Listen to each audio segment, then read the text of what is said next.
Hello, ഇന്നത്തെ വീഡിയോയ്ക്ക് ഒരു പ്രത്യേകതയുണ്ട് കേട്ടോ. ഓണം എല്ലാവർക്കും ഒരുപോലെ തന്നെയാണ്, എന്നാൽ പല നാട്ടിലും പല രീതിയാണ് കേട്ടോ ഓണത്തിന്.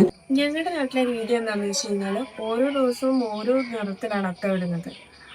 അത്തത്തിന് ഒരു നിറം, ചിത്രയ്ക്ക് രണ്ടാം നിറം, അങ്ങനെ 10 ദിവസം ആകുമ്പോൾ 10 നിറം വെച്ചിട്ടാണ്. പക്ഷെ ഇവിടെ അങ്ങനെയല്ല.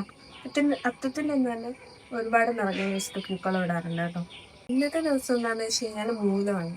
അതായത് ഇന്നത്തെ പ്രത്യേകത എന്താണെന്ന് വെച്ച് കഴിഞ്ഞാൽ നമ്മൾ പൂക്കളം ഇട്ടിട്ട് അതിന് 4 മൂലയ്ക്കും വീണ്ടും പൂക്കളം ഇടണം. അതാണ് ഇന്നത്തെ മൂലം ദിവസത്തിൻ്റെ പ്രത്യേകത.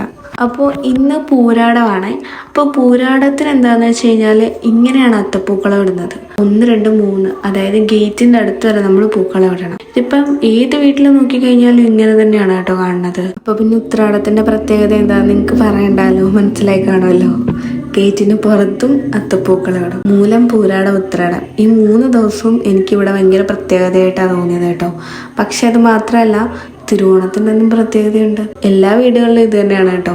ഇങ്ങനെ തന്നെയാണ് അത്തപ്പൂക്കളം ഇടുന്നത്. ഇങ്ങനെ വ്യത്യസ്തമായ രീതി നിങ്ങളുടെ നാട്ടിലുണ്ടെങ്കിൽ കമൻറ്റ് ചെയ്യാൻ മറക്കല്ലേ. ടാ.